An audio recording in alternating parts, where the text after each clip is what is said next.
இந்த காலை ஜெபத்தின் மூலம் உங்களை சந்திப்பதில் மிகுந்த மகிழ்ச்சி அடைகிறேன். உங்க வாழ்க்கையில சில விஷயங்கள் மூழ்கி போயிருக்கிறதா?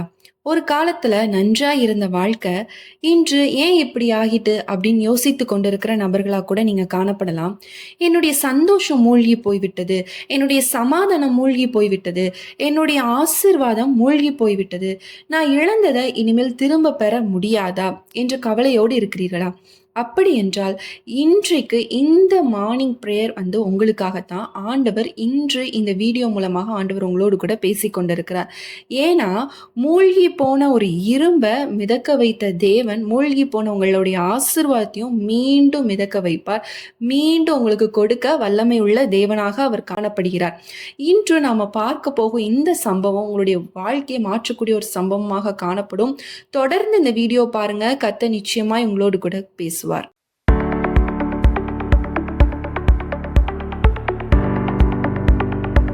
நம்ம ஒரு வசனம் வாசிக்கலாம். 2 ராஜாக்கள் 6ஆம் அதிகாரம் 6ஆம் வசனம். தேவனுடைய மனுஷன் அது எங்கே விழுந்தது என்று கேட்டான். அவன் அந்த இடத்தை காண்பித்த போது ஒரு கொம்பை வெட்டி அதை அங்கே எறிந்து அந்த இரும்பை மிதக்க பண்ணி அப்படின்னு சொல்லி நம்ம இங்க வந்து பார்க்கிறோம். ஒரு நிமிஷம் எல்லாருமே யோசித்து பார்க்கலாம். இரும்பு என்னைக்காவது தண்ணியில போட்டா மிதக்குமா? இல்ல. இயற்கையா இரும்பு வந்து என்ன ஆகும்னா, ஒரு தண்ணீல போட்டா அது மூழ்கக்கூடிய ஒரு தன்மையுடையது. ஆனா, தேவனுடைய செயல் அங்க செயல்படுது. தேவனுடைய அற்புதம் அங்க வெளிப்படுது பாருங்க. மூழ்க வேண்டிய ஒன்று என்ன ஆகுது? மிதக்க ஆரம்பிக்குது. இன்று உங்களுடைய வாழ்க்கையில அதே அற்புதத்தை ஆண்டவர் செய்ய போறார். சில விஷயங்கள் மூழ்கி போகக்கூடிய ஒரு சூழ்நிலையில காணப்படலாம்.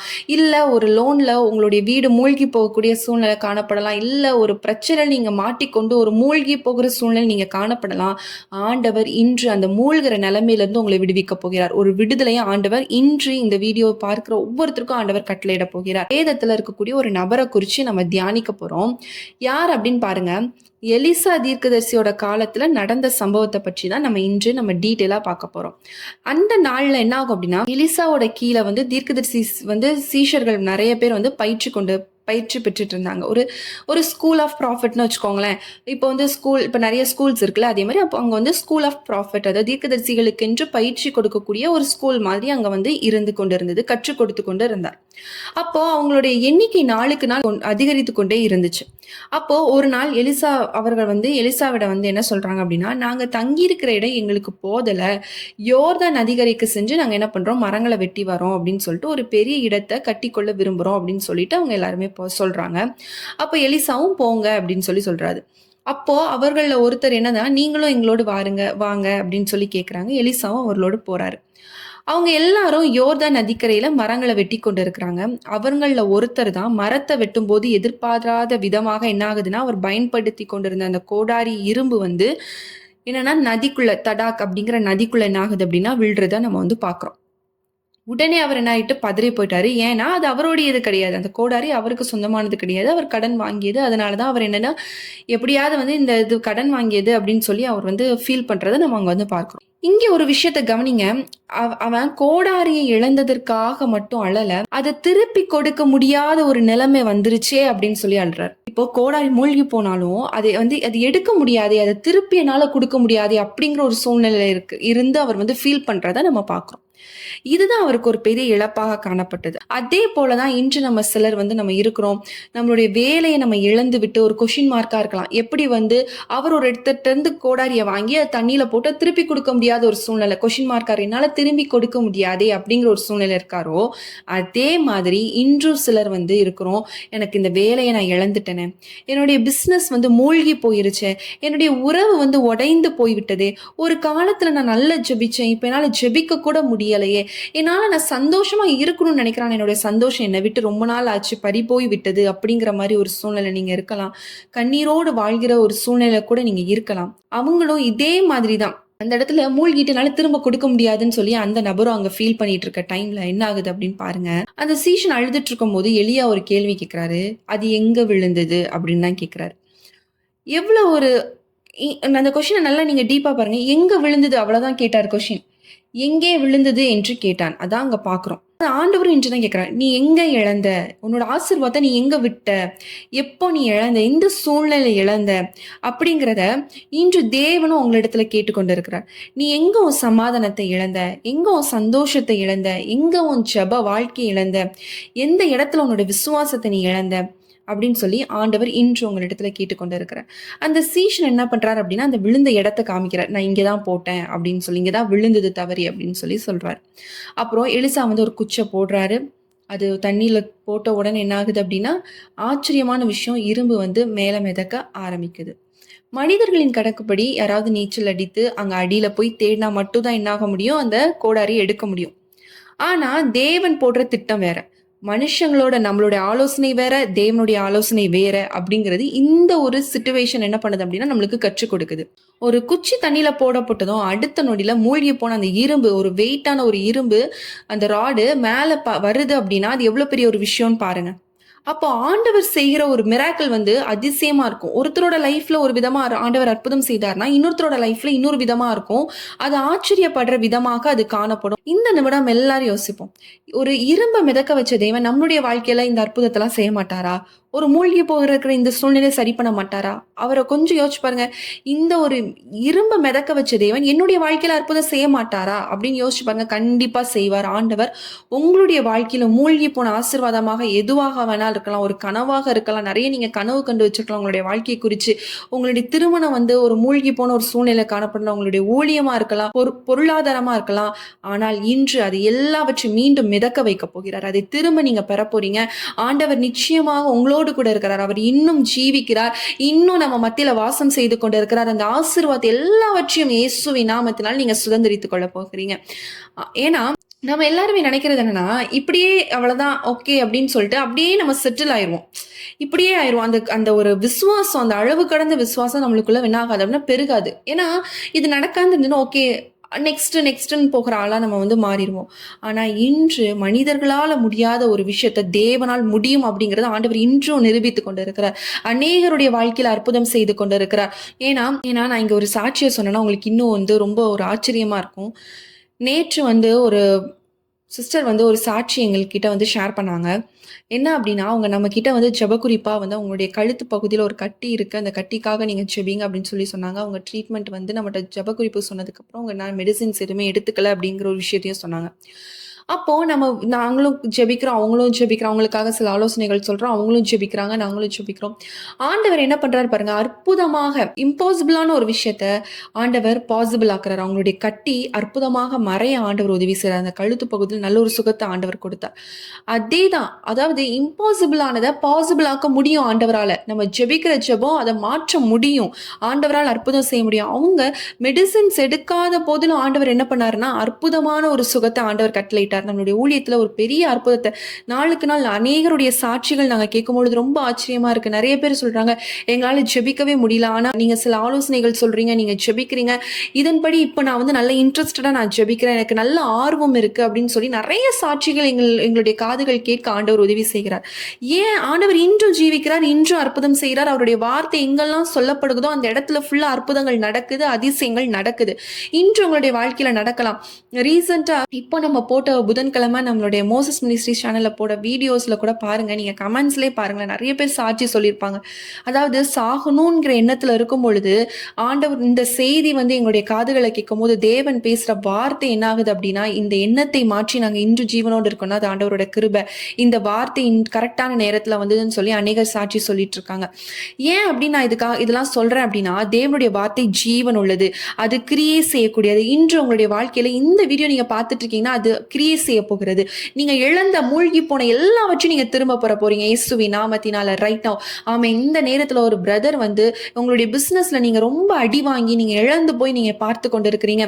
ஆண்டவர் மீண்டும் அதை நீங்க பலருக்கு கொடுக்கும் வண்ணமாக உங்களை ஆசீர்வதிக்க போகிறார் right now. Thank you holy spirit. ஆமீன். ஆண்டவர் ஆசீர்வதிக்கிற தேவன், ஒவ்வொருத்தரையும் ஆசீர்வதிக்கிற தேவன். நம்மளுடைய பிள்ளைகள் கஷ்டப்படுறது, பாடுகள், அதாவது உபத்திரம் உண்டு, ஆனால் நம்ம மூழ்கி போக மாட்டோம். மீண்டும் மீண்டும் மிதக்க நம்ம பலருக்கு கொடுக்கும் வண்ணமாக ஆண்டவர் நிச்சயமாக நம்மளை ஆசீர்வதிக்க தேவனாக அவர் காணப்படுகிறார். நம்ம எல்லாரும் கண்களை மூடி நம்ம ஜெபிக்கலாம். ஆண்டவர் இயேசு சுவாமி, அப்பா இந்த நேரத்துல அப்பா இணைந்து ஜெபிக்கிற ஒவ்வொருத்தருக்காக ஜெபிக்கிற தகப்பனே, அப்பா இந்த நாட்களில் நீர் அநேகருக்கு விடுதலையும் ஆண்டவரே அப்பாண்டவரை ஜெபத்தில் நீங்க அதிகமாய் வழி நடத்தி வரீங்க.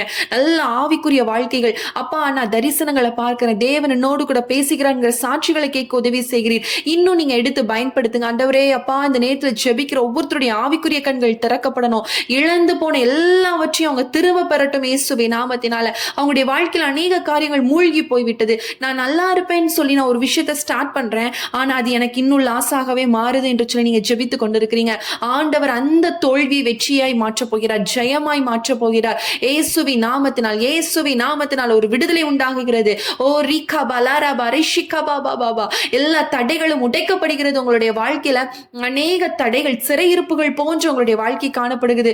இந்த நேரத்தில் ஆவியானவர் அந்த சிறையிருப்பை உடைத்து கொண்டிருக்கிறார். ஒரு விடுதலையோடு நீங்க ஜெபித்து கொண்டிருக்கிறீங்க. பரிசுத்த ஆவியானவர் பலமாய் உங்கள் மத்தியில இறங்கி கொண்டிருக்கிறார். பரிசுத்த ஆவியானவர் உங்களை தொட்டு கொண்டிருக்கிறார், உங்களோடு கூட பேசிக் கொண்டிருக்கிறார். மகளே, ஆமே, நீ உடைந்து போவதற்கு அல்ல, நீ மேலே கழுகுகளை போல செட்டைகள் அடித்து பறப்பதற்காகவே உன்னை தெரிந்து கொண்டேன். நீ பலருக்கு ஆமே நான் பயன்படும் பாத்திரமாக ஆமீன் உன்னை நான் பயன்படுத்த போகிறேன் என்று சொல்லி ஆவியானவர் உங்களோடு கூட பேசிக் கொண்டிருக்கிறார். Thank you lord, thank you holy spirit, thank you holy spirit. ஒரு வல்லமை அப்பா ஆண்டவரை ஒவ்வொருத்தருக்குள்ளாக கடந்து வரட்டும். ஒரு அக்கினி ஒவ்வொருத்தருக்குள்ளாக கடந்து வரட்டும். ஆண்டவரை ஸ்தோத்திரராஜ். அப்பா இந்த காலை பொழுதுல ஆண்டவருடைய தேவ பிரசனத்தோடு இந்த நாளை அவங்க தொடங்குவதற்கு கர்த்தர் நீர் உதவி செய்வீராக. உங்களுடைய பிரசனம் தான்ப்பா எங்களை வழி நடத்தி சொல்லும். உங்களுடைய பிரசனம் தான்ப்பா எங்களுக்கு எல்லாமே தகப்பனே. அப்பா எங்களுடைய தேவைகள் அநேகமா இருக்கலாம், எங்களுடைய காரியங்கள் எங்களுடைய பிரச்சனைகள் அநேகமா இருக்கலாம், ஆனால் அதை காட்டினோம் என்னுடைய தேவனுடைய பிரசனம் எனக்கு முக்கியம். என்னுடைய தேவன் என்னோடு கூட பேசுகிறது எனக்கு முக்கியம். ஆண்டவரே அது இருந்தால் போது ராஜா, என்னுடைய வாழ்க்கை எல்லாமே சரியாகிவிடும் என்கிற எண்ணத்தை ஆண்டவரை எங்கள் ஒவ்வொருத்தருடைய இறுதியத்திற்குள்ளாக கொண்டு வாங்க. பிரச்சனைகளை காட்டிலும் என்னோடு கூட இருக்கிறவர் பெரியவர் என்ற விசுவாசத்தை அதிகரிக்க உதவி செய்யுங்கப்பா. எங்களுக்குள்ளாக விசுவாசம் அதிகரிக்கப்பட உதவி செய்யுங்க.